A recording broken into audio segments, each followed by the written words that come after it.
everyone. Today we will discuss a new chapter of class 8, The Daffodils, and it is written by William Wordsworth.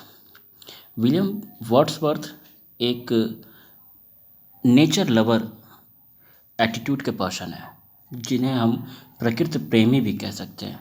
उन्हें प्रकृति से बहुत लगाव है और इन्होंने जितने भी पोयम को लिखा है प्रकृति नेचर को आधार मान करके ही इन्होंने लिखा है।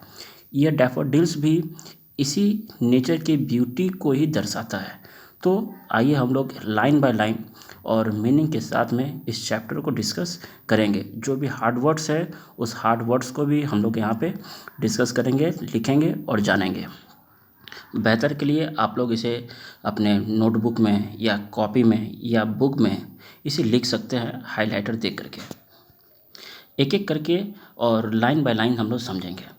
पहले, आई wandered lonely as a cloud that floats on high over vales and hills, when all at once I saw a crowd, a host of golden daffodils, beside the lake, beneath the trees, fluttering and dancing in the breeze. इसमें बच्चों कुछ कुछ ऐसे जो words है जो हो सकता है तुम्हें ना आए, तो उसके लिए हम जो हार्ड वर्ड्स है उसे हम डिस्कस कर दे रहे हैं यहाँ पे। सबसे पहले यहाँ पे क्या, वांडर्ड। वांडर्ड का मतलब होता है aimless walking, aimless walking, बिना किसी मतलब का घूमना। क्लियर। उसके बाद लोनली, लोनली मतलब होता है अकेला। ओके। उसके बाद फ्लॉट्स माने तैरना। यहाँ पे ओ एपस्ट्रॉफी और के बाद ईयर, इसको ओवर कहते हैं। फिर वेल्स माने वैली, वैली, वैली मतलब होता है घाटी, VALL, वैली, वैली माने घाटी। हिल्स माने पहाड़। क्राउड भीड़। अ होस्ट ऑफ का मतलब होता है a large number, a large number of group. Golden सुनहरा। बिसाइड, बिसाइड बगल में। बीनीथ के नीचे। फ्लैटरिंग फड़फड़ाना। डांसिंग नाचना, जानती हैं। ब्रिज धीमी धीमी हवाएं, धीमी धीमी या मंद मंद हवा बहना कह सकते हैं। तो आई होप जितने भी हार्ड मीनिंग थे मेरे ख्याल से मैंने यहाँ पे डिस्कस कर दिया। अब पोएम के हर एक मतलब को समझेंगे जो विलियम वर्ड्सवर्थ ने समझाया है। आइए देखते हैं। कवि यहाँ अपने आप को अकेला महसूस करता है और बिना किसी उद्देश्य से इधर उधर भटकता है। क्या लिखा, आई वॉन्डर्ड, मैं इधर उधर भटकता हूँ, बिना एम का भटकता हूँ, वो भी कैसे, लोनली, किस तरीके से, एज अ क्लाउड। तो फिर से देखते हैं यहाँ पे कवि यहाँ अपने आप को क्या करता है, अपने आप को अकेला महसूस करता है और बिना किसी उद्देश्य से इधर उधर भटकता है, जैसे बादल अपने तरह तरह के रूपों को धारण करके घाटियों हो या पहाड़ों पर, पहाड़ों के ऊपर तैरता है, उसी तरह कभी भी अपने मन को प्रसन्न करने के लिए भटकता है। तभी कवि की नज़र एक एक झुंड पर, कवि की नज़र एक झुंड पर, एक सुनहरी डैफोडिल्स पर पड़ती है। सुनहरी डैफोडिल्स कहाँ है, सुनहरी डैफोडिल्स झील के किनारे, झील के किनारे, सुनहरी डैफोडिल्स झील के किनारे और पेड़ों के नीचे धीमी धीमी हवाओं में फड़फड़ा रही है, नाच रही है, नाच रही है धीमी धीमी हवाओं में। ये लाइन समझ में आया होगा, ये स्टेंजा। तो आगे बढ़ते हैं। नेक्स्ट,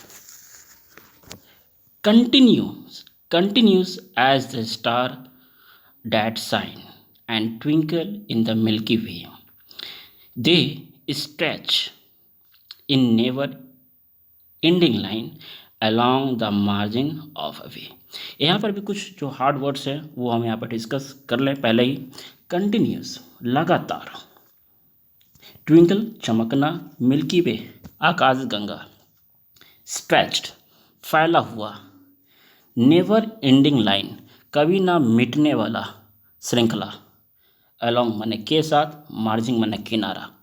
तो यहाँ पे हम लोग ये देख लिए जो हार्ड वर्ड्स है, यहाँ हम लोग डिस्कस कर लिए। अब आगे देखते हैं इस लाइन का मतलब क्या है। तो इस लाइन में अब कभी क्या कहते हैं कि डैफोडिल्स लगातार तारों की तरह तारों की तरह चमक रहा है, जैसे आकाशगंगा असंख्य तारे चमकते हैं, उसी असंख्य तारों की तरह ये झील किनारे फैली हुई थी जो कभी ख़त्म नहीं हो रही थी। कहने का मतलब क्या हुआ कि ये जो स्टार स्टार जो यहाँ पर दिखाया गया है, ये स्टार किसको रेफर कर रहा है, ये स्टार किसको रेफर कर रहा है, ये स्टार रेफर कर रहा है डैफोडिल्स को, कि जिस तरह से तारे आकाश गंगा में लगातार चमक रहे हैं, उसी तरीके से किनारे में, झील के किनारे में, खाड़ी के किनारे में वो वे मतलब कौन, यहाँ पे दे किसको कह रहा है, यहाँ पे दे डैफोडिल्स को कह रहा है। डैफोडिल्स क्या है, फैले हुए हैं, एकदम लंबी लंबी कतारों में फैली हुई है, जिसकी सीमाएं खत्म नहीं हो रही है। वे लगातार जिस तरह से नंबर ऑफ स्टार्स मिल्की वे में होते हैं, उसी तरीके से उस मार्जिन में, उस वे ऑफ मार्जिन में डैफोडिल्स की फूलें, उस सुनहरी सुनहरी डैफोडिल्स खत्म नहीं हो रही है, वो लगातार दिख रहा है। आगे बढ़ते हैं नेक्स्ट लाइन हम लोग देखते हैं यहाँ पे क्या है। 10,000 saw I at a glance, tossing their heads and sprightly dance. The wave beside them danced, but they outdid, and sparkling waves in glee. A poet couldn't but be gay in such a jocund company. अब यहाँ पे क्या कभी कहा, तो सबसे पहले फिर हार्ड वर्ड को यहाँ पर देखेंगे। हार्ड वर्ड यहाँ पे क्या, एट ए ग्लांस, एक ही नज़र में, एक झलक में। टॉसिंग माने हिलाना, स्प्राइंटली मतलब होता है आनंद पूर्वक, वेव लहर, उसके बाद आउटडेट का मतलब होता है भारी पड़ना, ग्ली माने खुशी, ये मतलब भी खुशी, कंपनी माने साथी। तो यहाँ तक आप लोग समझ गए होंगे। अब हम लोग मीनिंग को समझते हैं क्या कहते हैं। कभी इस लाइन में ये कहता है कि मैं एक ही झलक में लगभग 10,000 डैफोडिल्स को देखा। वे सभी आपस में क्या कर रहे हैं, वे सभी आपस में आनंदपूर्वक सिरों को हिलाकर नाच कर रहे थे। झील का पानी भी उमंग में नाचने लगा, झील का पानी भी क्या करने लगा, नाचने लगा। लेकिन they outdid the sparkling wave in glee, लेकिन फूलों का नाच लहरों के नाच पर भारी पड़ गया। इसका मतलब ये होता है कि जिस खूबसूरती से डैफोडिल्स नाच रहा था, तो उस नाच को देख कर के जो झील बगल में थी, वो झील भी उमंग में आ गया, झील भी नाचने लगा, झूमने लगा। लेकिन झीलों का जो नाच था, झीलों का जो उमंग था, वो फूल पर भारी न पड़ सका, बल्कि डांस सबसे अच्छा किसका रहा, तो डैफोडिल्स का था। कवि इस आनंददायक साथी को पा करके, कैसा, जॉड मतलब होता है आनंददायक, तो इस आनंददायक साथी को पाकर अपनी सारे गमों को भूल गया। कौन, पोएट कहता है। प्रकृति की खूबसूरती को देखकर पोएट प्रसन्न हो जाते हैं। ये इस लाइन में। आगे की लाइन को पढ़ते हैं। फिर कभी यहाँ पे कहता है क्या, I gazed and gazed but little thought what wealth the show to me had brought.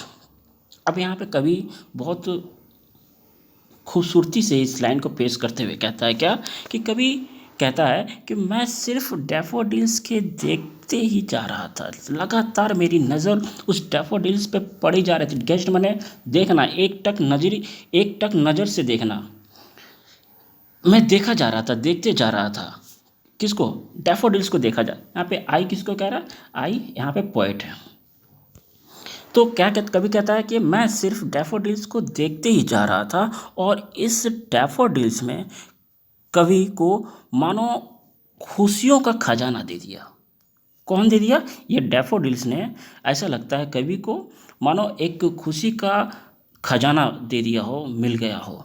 वह इस खुशी के खजाने को पाकर एकदम से बिल्कुल मदहोश हो गया और गहरी चिंतन में इस खुशी के खजाने को पाकर के एकदम विचार में डूब जाता है कवि। ये कहता है आगे की लाइन, जो कि लास्ट लाइन है, लास्ट स्टेंजा है। लास्ट स्टेंजा में देखेंगे क्या, फॉर ऑफ्ट। ऑफ्ट एक शॉर्ट वर्ड है किसका? ऑफेन का। ऑफेन माने अक्सर, ऑफेन का। For often when on my couch. Couch मतलब होता है गद्देदार पलंग या गद्देदार सोफा, जो भी हो। उसके बाद वैकेंट मतलब होता है खाली। पेंसिव मूड का मतलब होता है चिंताग्रस्त। उसके बाद फ्लैश माने होता है झलक आना। और इनवर्ड आइज मतलब होता है अंतर्मन। ब्लिश मतलब होता है आनंद। सॉलिट्यूड का मतलब होता है एकांत। प्लेजर मतलब खुशी। क्लियर? जो भी हार्ड वर्ड था बता दिया। अब आगे देखते हैं। कभी इस आखिरी लाइन में यह कहता है कि जब वह अकेला या अशांत होकर अपने गद्देदार पलंग पर लेटता है, तब डैफोडिल्स की झलक उनके अंतर मन में आने लगती है, जिसके जिसके जिससे उनका एकांत पल आनंद में बदल जाता है और उन खुशियों को महसूस करके डैफोडिल्स के नाच में मगन हो जाता है। ये कवि क्या कहता है कि जब भी वो आराम करता है या हो सकता है अपने जीवन में परेशान हो, तो जब वो आराम करता है तो उनके अंतर मन में कौन सा झलक आती है? उसी सुनहरे डैफोडिल्स की झलक सामने आती है और उस झलक को देखते ही उसके सारे गम, सारे अशांत मन खुशियों में बदल जाता है और उनके नाच में ही अपने सारे गम को, सारे दुखों को भूल जाता है। आई होप ये लाइन, ये पोएम आप लोगों को बहुत खूबसूरत तरीके से समझ में आया होगा। Thank you very much.